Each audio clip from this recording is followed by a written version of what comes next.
अस्सलाम वालेकुम। आज का जो हमारा टॉपिक है वो है relative atomic mass. So let's start.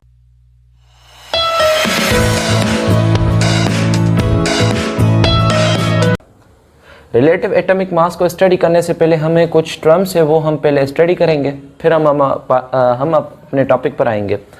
First हमारा टर्म है वो है atomic number. Atomic number. And जो हमारे पास सेकंड टर्म है वो है एटॉमिक मास। एटॉमिक नंबर क्या है? Simply number of proton present in an atom. Suppose करें कि ये एक एटम है, ये इसका एटम का क्या है? न्यूक्लियस है। न्यूक्लियस के अंदर एक प्रोटॉन होते हैं, दूसरे होते हैं न्यूट्रॉन, और न्यूक्लियस के बाहर जो ऑर्बिट होता है उसमें इलेक्ट्रॉन रिवॉल्व करते हैं। तो ये जो प्रोटॉन होते हैं न्यूक्लियस के अंदर, वो उनकी जो तादाद होती है उसको हम बोलते हैं एटॉमिक नंबर। एटॉमिक नंबर को हम डिनोट किससे करते हैं? Denoted by alphabet Z। हम एटॉमिक नंबर को अल्फ़ाबेट Z से डिनोटेट करते हैं।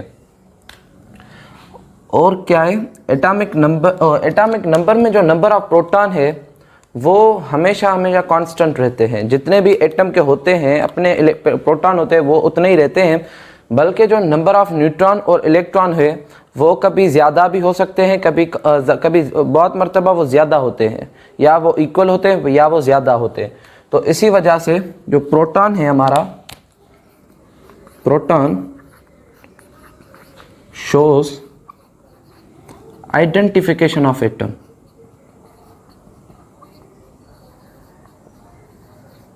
Of an atom. प्रोटॉन क्या करता है? जो भी आइडेंटिफिकेशन होती है एटम की वो प्रोटॉन की मदद से होती है। अब हमारा जो दूसरा टर्म है वो कौन सा है? Atomic mass. Atomic mass simply some of proton and neutron. जो भी सम हो प्रोटॉन और न्यूट्रॉन का, ये एक एटम है, न्यूक्लियस में प्रोटॉन और न्यूट्रॉन है, और जो ऑर्बिट है न्यूक्लियस के बाहर उसमें इलेक्ट्रॉन रिवॉल्व कर रहे हैं। जो जितना भी अमाउंट हो, जितना भी नंबर हो प्रोटॉन और न्यूट्रॉन का, वो आपस में ऐड करेंगे तो जो उनका आंसर आएगा वो आएगा एटॉमिक मास। तो हम एटॉमिक मास को डिनोटेट किससे करते हैं? डिनोटेड बाय अल्फाबेट ए। हम एटॉमिक मास को डिनोट किससे करते हैं? अल्फाबेट ए से। जिस तरह से हमने एटॉमिक नंबर को हमने अल्फाबेट Z से डिनोट किया था, सेम वे से यहाँ पर हमने एटॉमिक मास को अल्फाबेट A से डिनोट किया है। यहाँ पर आपका एक क्वेश्चन होगा जो है कि हमने दो टर्म स्टडी किया, एटॉमिक नंबर और एटॉमिक मास। दोनों में हमने ना ही के इलेक्ट्रॉन को हमने इन्वॉल्व ही नहीं किया। हमने देखा कि प्रोटॉन हमने स्टडी किया, प्रोटॉन इन्वॉल्व था एटॉमिक नंबर में, और जो एटॉमिक मास था उसमें दोनों इन्वॉल्व थे, प्रोटॉन भी इन्वॉल्व था, न्यूट्रॉन भी इन्वॉल्व था। यहाँ पर हम इलेक्ट्रॉन को, कौन सी वजह है जिसकी वजह से हम इलेक्ट्रॉन को इन्वॉल्व ही नहीं करते? क्योंकि इलेक्ट्रॉन का जो मास है वो बहुत ही नेग्लिजिबल है। जब 1836 इलेक्ट्रॉन्स कंबाइन टुगेदर, आप इसको ऐसे कर लें, 1836 इलेक्ट्रॉन्स इक्वल टू 1 प्रोटॉन।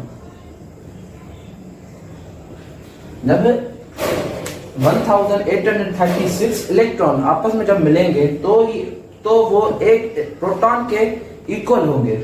तो यही वजह है जिसकी वजह से हम इलेक्ट्रॉन को किसी ना ही नंबर ऑफ एटॉमिक नंबर में इन्वॉल्व करते हैं, ना ही हम उनको एटॉमिक मास में इन्वॉल्व करते हैं।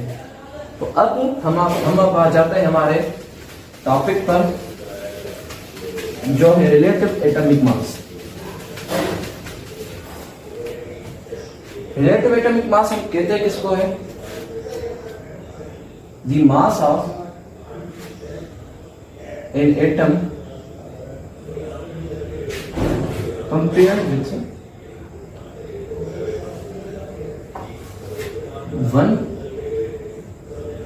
12th mass of carbon 12। किसी भी एटम का मास हो उसको हम कंपेयर करें किसी भी ऐसे स्टैंडर्ड, यहाँ पे हमारे पास जो स्टैंडर्ड है वो क्या है? कार्बन 12, उसका कितना कितना मास है? 1/12 मास। तो कोई भी ऐसा आइटम जिसको हम कंपेयर करें किससे? 1/12 मास ऑफ कार्बन से। 1/12 मास होता कैसे है? जैसे कार्बन 12 है, इसका एटॉमिक मास भी है जो 12 है, ठीक है।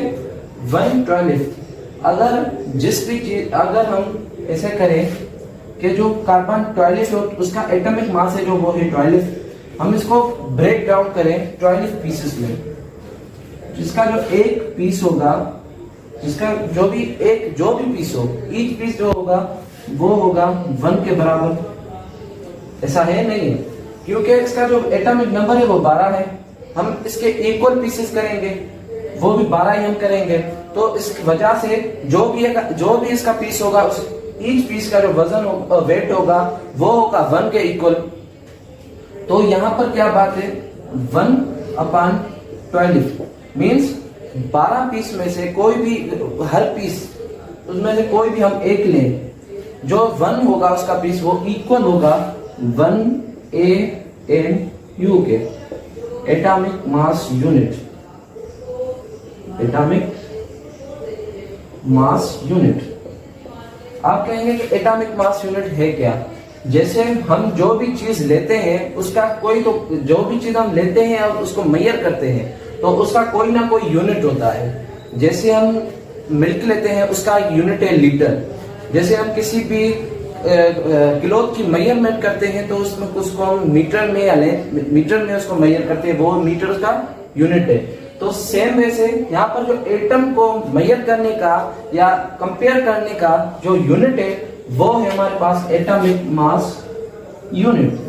आई होप आपको ये टॉपिक क्लियर हो गए होंगे।